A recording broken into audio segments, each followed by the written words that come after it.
Repotnya debat dengan biang asumsi Ratu Halu tentang mustahil Tuhan mau jadi manusia.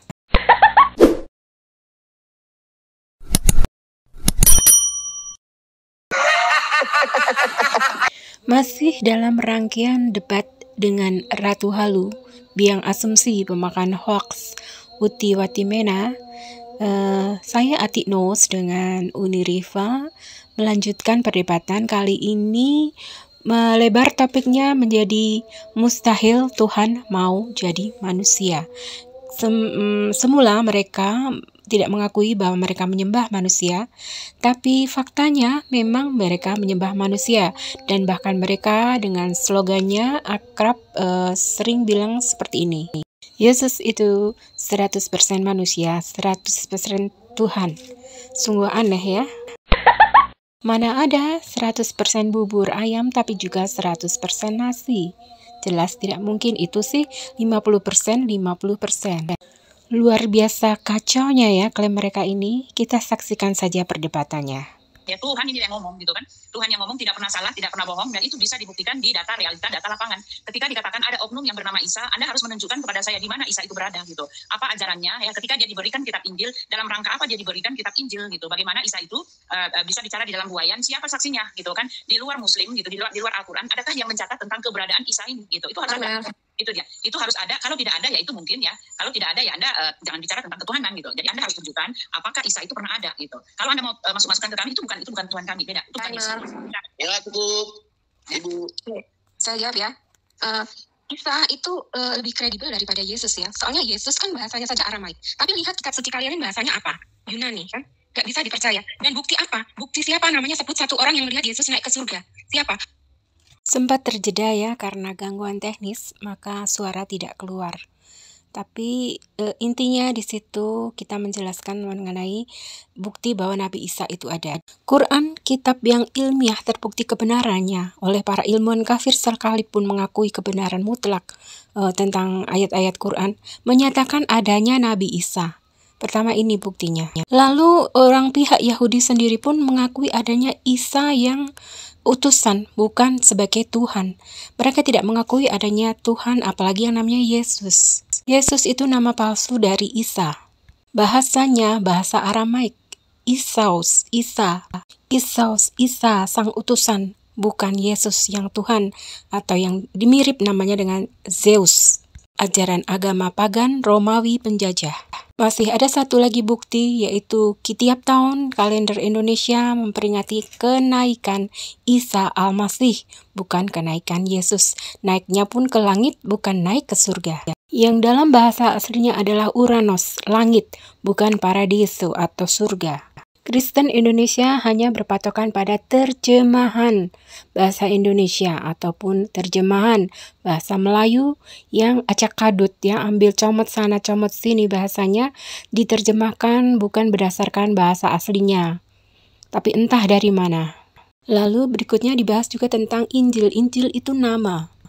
Pernah bisa diterjemahkan. Nama Uti Watimena tidak bisa diterjemahkan jadi bahasa negro apa, Uto-Oto atau apa gitu, nggak bisa kan. Jadi nama itu tidak pernah bisa diterjemahkan. Injil tidak pernah bisa diterjemahkan atau hasil terjemahan dari apapun. Injil ya Injil gitu. Lalu tentang firman, firman itu perkataan, kata-kata suci bukan suci. Firman Allah bukan Allah, sabda Allah, kalam Allah itu bukan Allah ya. Kalau sifat-sifat berbicara, kemampuan berbicara, kemampuan berfirman itu selalu ada pada diri Allah. Saat Allah tidak berfirman bukan berarti Allah bisu, tapi Allah tidak berkehendak untuk bicara. Itulah makna firman yang sebenarnya yang sering disalah tafsirkan oleh pihak Kristen ya. Dikira kalau firman menjadi manusia itu maksudnya kun fayakun. Ada dua jenis firman, yaitu satu kun fayakun, yaitu firman Allah ketika untuk mencipta, dan satu lagi firman berupa wahyu kepada para nabi seperti Taurat, Injil, Quran itu firman, tapi bukan manusianya, bukan nabinya. Nabi Isa bukan firman, tapi hasil dari firman kun fayakun itu. Ketika malaikat Jibril meniupkan roh nyawa ke rahim Maryam, ya ditiupkan di rahim ya. Seringkali Kristen juga memelintir meniupkan di vagina. Itu salah. Itu otak pikir kalian yang menuhankan manusia, mengharuskan mengharuskan Tuhan harus berkelamin. Jadi pikiran kalian selalu mesum seperti itu gitu loh. Ya, yang ditiupkan itu nyawa, roh nyawa, bukan roh Tuhan, roh ciptaan Tuhan, roh ciptaan Allah yang ditiupkan di rahimnya Maria. Jadi cukup Ibu Atik. Oke, saya tuh mau ngomong apa, karena penjelasan Mbak Atik itu sudah luar biasa, gamblang banget ya. Tapi saya mungkin ya kembali lagi saya cuma menambahkannya, hari ini Mbak Atik luar biasa. Teman-teman yang ada di YouTube channel Rifa MOW, silakan di follow akun Atik Naus ya, YouTube-nya Mbak Atik ya. Izin sebentar Tante Uti buat ngomongin Mbak Atik. Channel YouTube Mbak Atik No dan channel YouTube Tante Uti Watimena, jangan lupa di follow, di subscribe ya. Kalau ingin lihat kita diskusi, channelnya Tante Uti namanya Uti Watimena, channelnya Mbak Atik namanya Atik Naus ya. Dan TikTok dia, akun beliau adalah Atik Naus. Dan Masya Allah saya punya teman untuk berapologet ya. Ini istilah, kita pinjam istilah Kristen, kita berapologet atau apologi yang membela iman. Oke, lanjut ya, saya masuk. Oke. Mungkin gini Tante Uti, dalam paham Islam itu adalah kalamullah atau firman Tuhan itu adalah perkataan Allah, yang mana perkataan ini diulangi oleh nabi-nabi atau rasul. Nah, saya mungkin berikan contoh, sorry saya harus masuk ke kitab Tante, kalau perspektif kami itu contohnya seperti ini.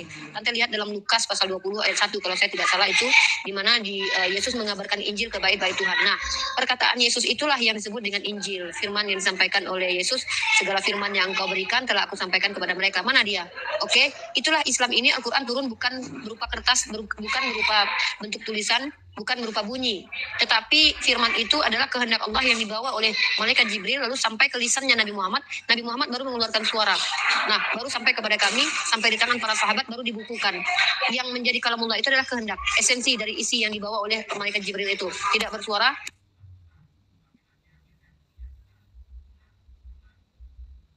Subhanahu wa ta'ala. Lalu yang dibawa Yesus yaitu, coba Tante cross check ya, Lukas 20 ayat 1. Nah, kalau ditanya mana dia, kami pun bingung kalau ditanya apakah pada waktu Yesus mengabarkan Injil kepada kaum Taurat, pemegang kaum Taurat pada waktu itu ada yang menuliskan secara langsung sebagaimana yang dialami oleh para sahabat, di mana para Rasulullah Muhammad SAW itu punya penulis. Sorry di sini agak bikin ya.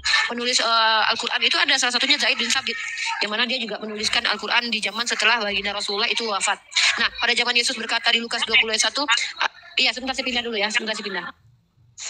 Udah itu udah 25. Tolong dong ini Pak Putra lihat timernya Pak. Iya sudah. Dia Uni dari 23, Uni dari. Oke, maaf, lanjut. Ya, silakan Pak Balung. Ya, Uni Rifa dan Pak Bu Atik ini. Jadi memang itu saya selalu katakan kepada teman-teman Muslim bahwa ketika di tangan kita ada dua kitab yang berbeda, sampai kapanpun memang tidak ada titik temunya. Karena pandangannya Islam dengan pandangan Kristen itu berbeda. Tapi saya mau masuk dengan Ibu Atik tadi. Artinya gini, Alkitab itu tidak pernah menjadi bagian daripada umat Islam gitu. Itu adalah miliknya orang Kristen, ya orang yang. Nah ini ya perbedaan antara apologet Kristen sendiri.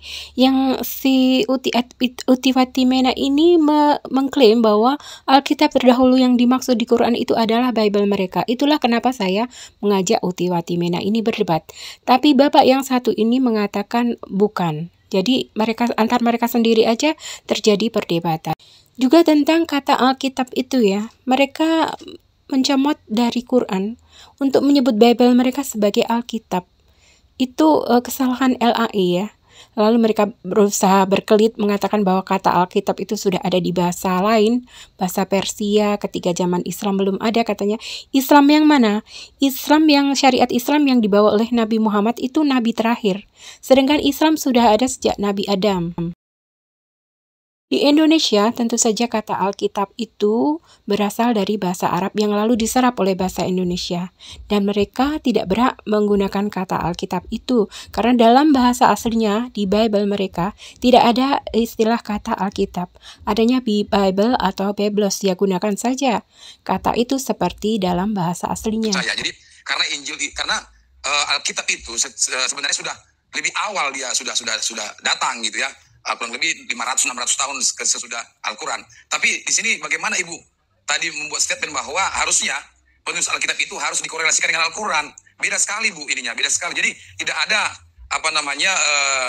tugas kita atau tugas tokoh-tokoh Alkitab setelah Alkitab dikonosasi untuk mengkoordinir atau mengecek kembali atau disamaratakan dengan isi Al-Quran. Enggak. Tak ada yang mewajibkan Anda untuk melakukan hal itu. Tetapi sebagai umat Muslim, Kita tahu bahwa Injil yang asli itu berasal dari Allah Subhanahu wa taala, sama seperti Quran yang berasal dari Allah Subhanahu wa taala. Karena Injil Isa tidak pernah ditulis, makanya untuk mengetahui mana Injil ayat Injil Isa yang benar-benar memang masih asli, maka harus di cross check dengan ayat-ayat Al-Quran. Jika itu bertentangan, maka bisa dipastikan itu ayat palsu. Sebagaimana juga akhirnya diketahui secara ilmiah dengan penelitian oleh para ahli Perjanjian Baru maupun Perjanjian Lama, bahwa ternyata memang ayat-ayat yang menyimpang dari ayat Quran itu merupakan ayat sisipan, ayat tambahan yang tidak ada sejak dari awal. Itu diakui oleh ahlinya di kalangan mereka sendiri, di kalangan kekristenan itu sendiri. Sedangkan yang bisa dikatakan masih benar itu hanya sekitar 18%. Dan sayangnya yang 18% itu pun mengalami salah tafsir. Jadinya kacau balau ya.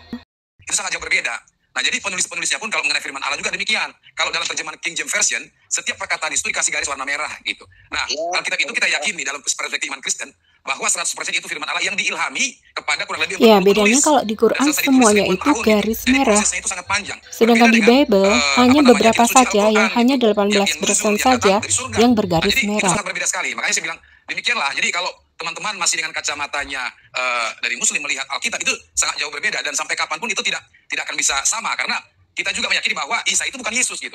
Isa itu bukan Yesus. Sehingga kita juga sudah katakan tadi bahwa tidak ada Injil Isa gitu. Tidak ada Injil Isa gitu. Oke, makasih. Ya, jadi ini saya sekarang ya, saya berhenti di 31 ya. Jadi ya saya mau menjawab Atik ya. Atik belum apa-apa udah memframing ya, mengatakan orang Kristen menyembah manusia. Ini yang namanya framing. Kamu tadi sendiri di awal-awal sudah bilang ini yang lucu sekali, mereka benar-benar menyembah manusia tapi tidak mau disebut menyembah manusia. Lucu sekali. Kan bahwa ya kata-kata di dalam Alkitab itu banyak ngambil dari Al-Quran. Sekarang pertanyaan saya ya, ini saya baca ya di dalam risalah Muslim ya, bahwa Nabi Muhammad ya mempunyai saudara yang bernama ya sepupu ya, saudara sepupu, saya baca aja ya. Kalau saya baca waktunya jangan dijalanin ya Pak. Ya. Nah ini saya tunjukkan ya. Sebentar ya, ini dia. Mana lagi tadi sudah buka? Ini dia ya. Ini ya di dalam. Kalau ini di dalam buku Risalah Muslim saya tunjukin ya, karena dari buku dengan yang di YouTube kan yang di itu kan beda ya, dengan di Google beda penomorannya ya, tetapi Anda bisa buka dari buku ya. Ini ada pernyataan di dalam di dalam 14 ini diambil dari Al-Bukhari 3 dan lafaz ini miliknya dari Muslim 160 ya. Di sini dikatakan ia adalah seorang dari awal saya. Maka Khadijah berkata kepadanya, sekali-kali tidak, demi Allah tidak akan menghinakanmu. Engkau adalah orang yang senantiasa menyambung silaturahmi, membantu orang yang memerlukan, meringankan orang yang tidak memiliki apa-apa, memuliakan tamu dan menolong dalam jalan kebenaran. Lalu Khadijah membawanya menemui putra pamannya Warakah bin Naufal bin Asad bin Abdul Al-Uzza. Ia adalah seorang lelaki yang telah masuk Nasrani pada masa jahiliyah. Ia bisa menulis dalam bahasa Ibrani dan juga telah menulis Injil. Ingat ya, kamu mengatakan Injil itu adalah dari kamu, dan juga telah menulis Injil dalam bahasa Ibrani dalam jumlah yang hanya diketahui Allah. Perhatikan ya, hanya dalam jumlah yang diketahui Allah, berarti hanya sebagian, bukan seluruh Injil. Ketika ya kata Injil di situ adalah ditulis oleh Warakah bin Naufal, yaitu saudara lelaki apa dia itu, kalau nggak salah dia itu saudara lelaki dari istri ya, sepupu dari Khadijah gitu ya. Kami tidak tahu Injil yang mana yang ditulis oleh Warakah bin Naufal, karena ini terjadi pada abad yang ke-7, sedangkan Alkitab itu sudah jadi pengkanonisasiannya itu sudah jadi pada abad 2 itu sudah ada ya kan, dan itu selesai, kanonisasi itu selesai pada tahun 375 sudah selesai, bahkan ya itu sudah selesai. Jadi ketika ya Warakah bin Naufal menulis kitab Injil, dan kitab Injil inilah ya yang Tante cukup ayat saya baca ya. Belum ya, saya jawab ya. Sebentar ya. Jadi jangan mengatakan sebentar ya. Nah, sekarang masalahnya saya masih membaca Pak ya. Nah, sekarang masalahnya ya, Injil yang mana yang menjadi kalian punya ini yang menjadi patokan kalian ya. Kalau bukan dari Injil Warakah bin Naufal. Anda sendiri tadi sabar Mbak. Iya, Anda sendiri tadi mengatakan Injil yang diterima oleh Isa bukanlah Injil kami ya. Jadi Tante kayaknya udah habis deh. Jadi jelaskan sama Ibu Atik. Ya. Bentar ya, waktu saya kalau baca itu dong Pak, baru ngomong. Iya, tadi kan sudah saya berhentikan. Iya, tadi udah. Lebih gantian, oke. Bu Atik dilanjut, ditanggapi. Iya. Ya, yang namanya Injil itu saya pahami tidak pernah ditulis, tidak pernah dihafalkan oleh para murid-murid Nabi Isa. Tetapi yang dicatat oleh Lukas, Yohanes, Paulus itu hanya serpihan kata-kata murid-murid Nabi Isa. Yang yang mereka ingat atau mereka dapatkan dari berbagai sumber lalu ditulis. Makanya beda dengan Quran. Ahli Bible sendiri mengatakan bahwa Bible jangan sebut Alkitab dong, Bible aja, Biblos. Bible itu hanya setara dengan hadis Yesus dan sanadnya terputus. Itu kata-kata dari ahli Bible sendiri. Nanti saya inikan linknya ya. Itu kata-katanya begitu. Dan isinya hanya diperkirakan 18% yang benar, dan itu pun disalah tafsirkan. Itu perkataan mereka. Nah, tentang Warokah itu Nasrani, yaitu pengikut Nabi Isa yang masih murni, yang sama dengan Nabi Isa, hanya menyembah kepada Allah, tidak menuhankan Nabi Isa, ya, Warokah itu. Dan yang ditulis Warokah yang disebut Injil Warokah itu hanya berisi sebagian saja dari ayat-ayat Injil, yaitu tentang ciri-ciri Roh Kudus, ciri-ciri malaikat Jibril, yaitu yang pernah disampaikan oleh Nabi Isa kepada para muridnya, lalu dihafal oleh Warokah, lalu dituliskan itu. Jadi makanya Warokah bisa tahu bahwa malaikat Jibril yang menemui Nabi di Gua Hiro itu adalah benar-benar Nabi Jibril, malaikat utusan Allah, Roh Kudus utusan Allah. Malaikat disebut Roh Kudus karena selalu taat kepada Allah, makanya suci, tidak punya dosa. Kalau Tuhan itu Maha Kudus, bukan sekedar kudus, tapi Maha, ya, kalau Tuhan itu. Nah, Roh Kudus juga bisa disebutkan kepada para nabi yang maksum karena dosanya sudah diampuni. Makanya ada di nubuatan tentang Nabi Muhammad di Bible, ya, yang disebut juga sebagai Roh Kudus. Di situ maksudnya roh kebenaran itu adalah Nabi Muhammad, rohnya Nabi Muhammad, karena waktu itu Nabi Muhammad belum diberi raga, masih dalam bentuk roh. Ini cukup. Dilanjut, Uni. Oke, saya kasih waktu saya buat Mbak Ati ya, 3 menit. Silakan Mbak Ati dilanjut. Bukti kebenaran bahwa yang ditemui oleh Nabi Muhammad di Gua Hiro itu adalah malaikat Jibril, Roh Kudus utusan Allah, adalah ayat-ayat Quran yang ilmiah. Kita bisa bandingkan bentuk bumi menurut Quran dan bentuk bumi menurut Bible. Bulan menurut bumi, bulan menurut Bible. Di Quran disebutkan bulan itu mati, tidak memancarkan cahayanya sendiri, tapi hanya memantulkan cahaya matahari. Sedangkan di Bible disebutkan memancarkan cahayanya sendiri. Itu dari sekian banyak ayat-ayat lain juga seperti itu. Kita bisa bandingkan satu persatu nanti, karena butuh waktu lama untuk membahas ini. Nanti kita bisa bahas secara khusus spesifik satu ayat per ayat, ya, tentang apa topiknya itu.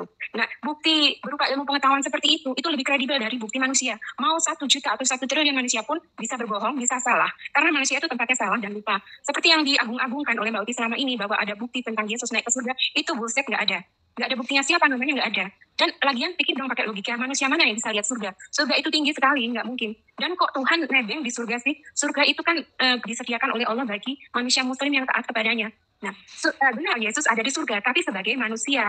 Kalau Mbak Uti merasa saya salah bilang menuhankan manusia, nyatanya Yesus itu manusia kok, ya kan, nggak bisa dipungkiri. Bahkan kalian sering mengatakan Yesus itu 100% manusia, 100% Tuhan. Itu di mana logikanya? Bagaimana bisa 100% bubur ayam juga 100% nasi? Kan nggak mungkin. Harus nasi ya nasi, bubur ayam ya bubur ayam. Manusia ya manusia, Tuhan ya Tuhan. Lagian kalau Tuhan menjadi manusia itu, Tuhan jadi tidak adil. Kenapa? Karena sebagai manusia dia harus memilih jenis kelamin, mau laki, perempuan, atau bahkan gay. Nanti kalau Tuhan jadi laki-laki, otomatis itu sara, otomatis itu tidak adil. Bagaimana dengan wanita? Kenapa Tuhan tidak memilih jadi wanita? Kenapa juga yang gay juga bertanya, kenapa Tuhan tidak menjadi presiden? Firman itu, firman itu Tuhan. Jadi jangan dianggap kekal seperti Tuhan. Satu-satunya yang kekal itu adalah Tuhan, yaitu Allah saja. Yang lainnya tidak kekal. Firman itu yang sudah. Baik, cukup. Ya, Pak Bolong, saya duluan ya, Pak Bolong ya. Boleh nggak? Lanjut. Ya, saya duluan karena banyak yang mau saya sampaikan ya. Oke, jadi pertanyaan saya dialihkan dengan mulusnya oleh Atik ya. Bagaimana Anda membuktikan bahwa Isa itu ada di ini harus ada. Kalau tidak ada, yaitu ya semua orang juga tahu bahwa itu dalam versi Al-Quran sendiri ya. Untuk kebenaran ya, itu dalam versi Anda sendiri, kebenarannya ya diragukan karena tidak ada catatan dari muka bumi manapun bahwa Isa itu pernah ada gitu kan. Jelas yang Anda narasikan ini adalah Isa dalam versi Anda sendiri ya, karena tadi saya mengatakan ya di dalam Bukhari tadi jelas dikatakan padahal bahwa sudah saya jawab tadi di depan ya. Isa mana Kok masih ditanyakan lagi? Injil yang mana yang diturunkan oleh Allah? Apakah Waraka bin Nawfal itu duluan setelah Isa? Apakah Isa itu duluan setelah Waraka bin Nawfal? Atau ada 2 kitab Injil, yang satu diberikan kepada Isa, yang satu ditulis ya, yang satunya menulis kitab Injil. Jadi kitab Injil yang diberikan kepada Isa itu apakah itu dari Nawfal, Waraka bin Nawfal? Nah, Anda tadi mengatakan bahwa Waraka bin Nawfal itu adalah orang Jelas saja tidak, karena Warokah itu mendapatkan ayat-ayat Injil dari Nabi Isa. Bagaimana sih? Saya kadang heran dengan jalan pikiran mereka itu. Waktu 1 menit di itu ya Pak ya. Nestorius adalah pimpinan uskup Konstantinopel dari 428-431 Masehi. Agama Kristen Ortodok yang percaya bahwa sesuai ajaran kitab suci, Yesus memiliki 2 sifat, yaitu ilahi dan manusiawi. Walaupun keduanya nyata, tetapi bersatu dalam satu pribadi. Nestorius berpendapat bahwa di dalam Yesus Kristus kedua kepribadian tersebut. Nah, yang dia bacakan ini adalah definisi mereka, bukan definisi Quran. Nasrani di Quran jelas masih Muslim, yaitu masih mengikuti ajaran Nabi Isa, hanya menyembah kepada Allah dan menabikan Nabi Isa saja. India, Cina, dan Arabia, dan Mongolia. Pengikut-pengikutnya dikenal sebagai Nestorian atau Mesopites, kata jasmani Yunani John Monos berarti tunggal dan Pisces berarti sifat. Warakah bin Nawfal diperkirakan adalah anak paman dari istri Muhammad, juga seorang pemeluk Nestorian yang diduga keras dalam framing lagi menerjemahkan kan dia, bagian-bagian sok Injil tahu. di dalam bahasa Arab. Nasrani Dia sangat bukan berpengaruh kepada Muhammad. Nestorian atau Khadijah, apalah istri itu pertama tuh. Muhammad didesas-desus sebagai seorang Kristen Nestorian. Nah itu ya. Jadi yang Anda gadang-gadangkan itu, Injil yang Anda gadang-gadangkan itu, karena Anda tadi kan Warakah bin Nawfal ini adalah Nasrani pemberi kitab Injil. Lalu Isa penerima kitab Injil, diberikan kitab Injil kepada Isa pada saat dia masih dalam buayan. Tolong ceritakan apakah kitab Injil yang diterima oleh Isa berdasarkan dari Warakah bin Nawfal yang jelas-jelas adalah Nasrani dan jelas-jelas Jelas tidak lah, bagaimana sih, zaman hidupnya saja berbeda. Saya heran dengan pola pikir mereka ini, aneh sekali. Tadi kan dipotong ya.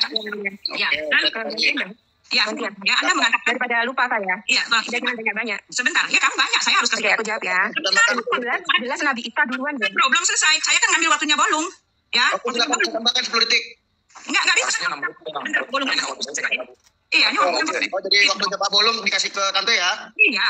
Nanti depan kalau Pak Bolong mau banyak bicara baru Pak Bolong gitu saja supaya kita enggak ini ya. Jadi yang telat ini ya. Lalu ya, Anda mengatakan ya firman itu adalah perkataan-perkataannya Pak Wifi mengatakan Allah itu sifatnya adalah berfirman. Nah, inilah perbedaan antara Anda dengan diriku dengan dirimu ya. Firman di tempat Anda itu adalah sifat, sedangkan firman di tempat kami itu adalah oknum, pelaku ya, subjek ya. Dia adalah hidup ya kan. Firman itu hidup inilah karena dia salah roh. tafsirnya tentang firman karena dia roh itu. tidak terlihat tetapi dia bersuara, dia berkata-kata. Oleh sebab itu firman itu hidup, firman itu oknum, bukan sifatnya hanya berkata-kata, tetapi apa yang jadi dengan kata-katanya tidak bisa kamu buktikan. Mana bukti ketika dikatakan kun fayakun lalu segalanya jadi? Kan tidak pernah ada ya. Buktinya ada banyak ciptaan Allah yang jadi, termasuk Yesus itu hasil dari kun fayakun. Hanyalah kata-kata. Tetapi di tempat kami firman itu hidup, firman itu nama proper name gitu loh. Dia beserta dengan Bapa dan dia hidup. Oleh karena dia hidup, oleh sebab itu ketika dikatakan jadilah matahari, maka matahari itu jadi karena ada kuasa, karena ada kehidupan. Nggak ada orang yang mati ya bisa melakukan segala sesuatu. Kamu kalau hanya dengan perkataan kosongmu itu mengatakan jadilah kodok kepada mobil. Bagaimana perkataan kosong? Itu firman itu dari Allah yang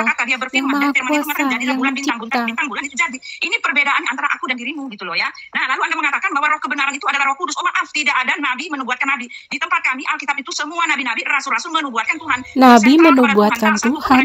Menubuatkan nabi, apalagi nabi yang jelas-jelas kata Yesus, ya tidak ada keselamatan di luar bangsa Israel. Apalagi nabi di luar Israel tidak ada hubungannya, tidak ada kaitannya. Nabi Adam, Nabi Nuh, Nabi Ibrahim itu bukan Israel. Ada juga tuh Nabi Negro di Kristen. Bukan semua nabi orang Israel. Untuk murid-muridnya, dan penolong itu sudah turun di hari Pentakosta, dan di hari Pentakosta itu mujizat Allah itu nyata untuk mereka. Itu dia janjinya, dan itu murid-muridnya ya. Itu dia ya. Oke, ini ya. Kayaknya Tanti Uti itu mengagung-agungkan sejarah. Padahal sejarah itu lemah. Sejarah itu memihak. Sejarah Belanda mengatakan Pangeran Diponegoro ada kriminal penjahat. Tapi sejarah Indonesia jelas menyatakan itulah sejarah. Ini ya, ada kesalahan teknis sehingga penjelasan saya tidak jelas terdengar. Saya ulangi saja, bahwa sejarah itu lemah karena memihak. Menurut sejarah Belanda, Pangeran Diponegoro adalah penjahat kriminal. Tetapi menurut sejarah Indonesia tentu saja Pangeran Diponegoro itu pahlawan. Anda mau pilih yang mana? Itulah kelemahan sejarah. Sejarah itu ada versinya dan memihak. Sejarah tidak 100% benar. Dan ada versinya. Oh ya, jelas nggak? Itulah kelemahan sejarah. Sejarah itu memihak ya. Tidak bisa 100% beda dengan ayat Quran, firman Allah itu mutlak 100% benar. Ya, udah dibuktikan oleh para ilmuwan. Ya, beda dengan Bible yang jelas-jelas anti sains. Ya, banyak ilmuwan yang jadi korbannya. Tolonglah dipikirkan seperti itu. Kalau kita pakai sejarah, mengagungkan sejarah itu bisa salah. Seperti salah tafsirnya Tante Uti tentang firman. Firman itu perkataan ya. Kalau firman menjadi manusia, yaitu kun fayakun itu, dan kun fayakun itu kuasa Allah untuk mencipta. Jangan dikira nggak ada kuasa Allah itu. Kuasa Allah sehingga proses penciptaan itu dimulai. Dan jangan dipikir seperti bersulap simsalabim gitu, bukan. Tapi ada prosesnya, dimulainya penciptaan itu bisa panjang bisa pendek ya, tergantung kehendak Allah. Semua itu tergantung kehendak Allah ya. Sedangkan Nabi Isa itu ciptaan Allah, dari yang dicipta dari kalimat firman kun fayakun itu ya. Beda dengan Injil yang firman Allah berupa wahyu ya. Wahyu itu beda sifatnya itu beda, jangan disalah tafsirkan. Terus tentang apa ya tadi saya lupa deh, makanya jadinya lupa. Oh ya, apa ya tadi? Oh ya, firman tidak kekal ya. Firman tidak kekal, jelas tidak kekal. Firman tidak kekal. Yang di Tante Uti sendiri, Taurat itu ditiadakan oleh Paulus. Taurat itu kan firman Tuhan. Itu sudah ditiadakan oleh manusia itu sendiri. Sedangkan di kita, firman itu dihapus atau ditambah atau dikurangi itu oleh Allah sendiri atas kehendaknya. Bukan karena lupa, tapi itu kehendak Allah, memang kehendaknya. Allah itu maha kuasa. Jadi maha kuasa mengubah firman-firmannya. Ya, terserah dia mau membuat peraturan apa kepada manusia. Manusia itu ciptaannya. Allah yang lebih tahu yang tepat, saat yang tepat, aturan yang tepat bagi manusia di tiap zamannya. Gitu ya. Terus kalau Injil mana? Injil jelas Injil duluan pada Nabi Isa dong. Nabi Isa itu yang menerima wahyu. Sedangkan Barokah itu sebenarnya bukan Injil tapi catatan seperti Bible itu. Ya. Berarti cukup, mungkin Uni Rifa mau menambahkan? Mbak Ati, sekarang Mbak Ati ajar. Oke, dilanjut Ibu Atik. Ya, oke, saya jelasin lagi ya. Ya, oke. Ini mungkin internet saya udah nggak stabil ya. Nanti mau sebentar lagi saya mau pamit. Ini karena nggak stabil. Ini di sini hujan deras soalnya. Ya, jadi itu. Jadi berat Nabi Isa yang pertama menerima, karena Injil itu memang wahyu yang Allah berikan kepada Nabi Isa. Barokah itu hanya mencatat sebagian saja loh. Sebagian saja tentang ciri-ciri malaikat Jibril gitu. Dan lebih tepatnya bukan disebut Injil Barokah, tapi Bible catatan Barokah tentang Injil. Itu aja. Sama levelnya dengan Bible kalian. Jangan pernah sebut Bible kalian sebagai Alkitab. Ya, pakai aja Bible. Kenapa sih malu ya pakai nama Bible? Bible aja sebutnya itu. Dan yang kalian agung-agungkan sebagai kanonisasi itu kacau balau bro. Ya, kanonisasi kalian tidak bersanad, tidak nyambung sanadnya. Jadi yang kalian bilang itu palsu itu justru sebagian besar di sana juga ada kebenaran. Di 4 Bible itu juga ada kebenaran ya. Tapi kadarnya beda-beda. Yang 4 itu 18%, yang sisanya mungkin 1% atau 2%. Tetapi kita bisa ambil di situ ada serpihan ayat Injil di situ gitu. Jadi jangan agung-agungkan kanonisasi kalian ya. Jangan anggap kita mengaku kita terdahulu tuh Bible kalian, bukan. Kita terdahulu ya kitab yang Injil asli, yang Injilnya Nabi Isa, bukan Injil kalian ya. Tuh. Jadi tuh dari situ aja sebenarnya titik ukurnya tuh dari kata-kata ayat-ayat Quran yang ilmiah, terbukti ilmiah yang mana gitu loh. Kalau Bible sudah terbukti anti sains ya jangan dipakai dong please ya. Jangan digunakan, itu diterapkan di agama kami, nggak kepakai di agama kami gitu. Oke. Ya begitulah, tapi Uti itu masih mengklaim kalau Alkitab terdahulu yang dimaksud di Quran itu adalah Bible mereka, PLPB mereka. Padahal jelas bukan ya, sudah saya jelaskan berkali-kali tapi masih tetap bebal aja. Mereka mengira kisah Musa itu Musa mereka. Padahal Musanya di Quran itu lebih valid karena Allah sendiri sang pencipta Musa yang menceritakan kisah Musa itu kepada Nabi Muhammad. Allah sendiri yang menceritakan kisah-kisah terdahulu para nabi terdahulu kepada Nabi Muhammad. Apa yang mereka kira dongeng itu justru terkonfirmasi benar oleh Allah sang penciptanya. Ya, sedangkan mereka masih asik halu saja dengan khayalan mereka. Lihat saja di PLPB, para nabi difitnah sedemikian rupa sehingga menjadi sosok manusia yang bejat ya. Ada yang menggauli anaknya sendiri, berzina ke sana ke sini, aduh. Ya, Masya Allah sekali. Kisah itu tidak bisa dianggap benar ya. Apalagi jelas-jelas Bible mereka itu anti sains. Seharusnya memang sudah tidak bisa dipakai. Mereka coba berkelit dengan menyatakan bahwa ular makan debu atau serigala makan rumput itu hanya kiasan. Tapi membuat kiasan saja tidak ilmiah. Ya, bagaimana ini? Lalu juga dengan langit bertiang, mereka berkelit. Di kita ada bicara tentang pintu langit. Kalau pintu langit ya wajar lah. Ya, langit bisa dilewati. Tapi kalau tiang langit, nggak ada itu. Langit tidak bertiang. Lalu juga mustahil Tuhan mau menjadi manusia. Tuhan bisa saja menjadi manusia atau jadi apapun saja. Tetapi masalahnya Tuhan asli tidak akan mau. Tidak akan berkehendak untuk diserupai atau disamai oleh sesuatu apapun. Tidak berkehendak untuk diserupakan dengan makhluk ciptaannya. Karena itu nanti akan membingungkan manusia. Akan selalu ada yang mengaku-ngaku menjadi Tuhan. Berpotensi menciptakan manusia berdosa karena mengaku-ngaku menjadi Tuhan. Kalau hanya sekedar untuk menghapus dosa, itu mudah. Manusia saling memaafkan, dosa terhapuskan ya kan.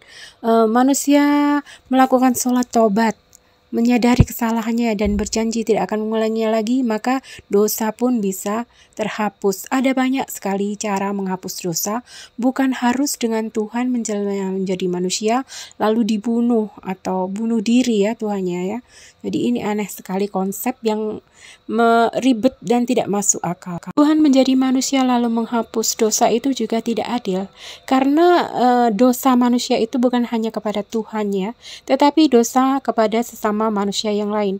Nah, kalau manusia yang lain yang dia zalim, yang dia jahati itu belum memaafkan, masa Tuhan tiba-tiba ambil alih dan hapus dosanya? Itu di mana keadilannya? Tuhan asli tidak akan sebodoh itu. Jika Tuhan menjadi manusia maka itu langsung tidak adil, langsung rasis, langsung sara.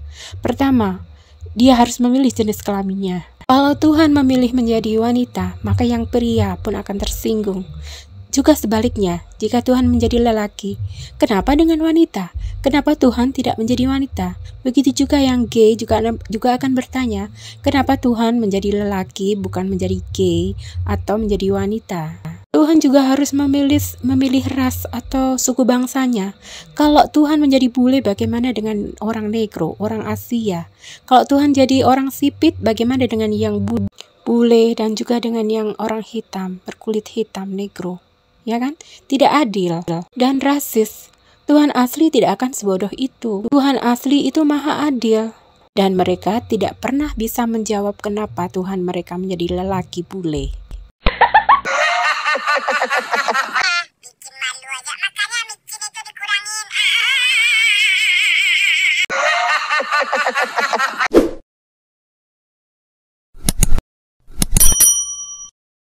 Perlu saya ulangi lagi bahwa Alkitab terdahulu yang dimaksud di Quran bukan Bible. Seorang mu'alaf terkenal di dunia asal Perancis, Dr. Maurice Bucaille, yang juga kemudian menjadi dai Islam dan menulis buku bestseller dunia berjudul Bible, Quran, dan Science Modern dalam ilmu perbandingan agama, menyamakan kualitas Bible atau yang sering mereka klaim sebagai Alkitab itu hanyalah seperti buku catatan hadis Nabi saja, bukan firman Allah, bukan firman Tuhan, namun hadis dengan kualitas yang rendah. Hal ini karena hanya 18% saja yang merah tulisannya, artinya yang bersumber kepada Yesus, namun sanadnya terputus, lebih rendah bahkan daripada hadis dhaif.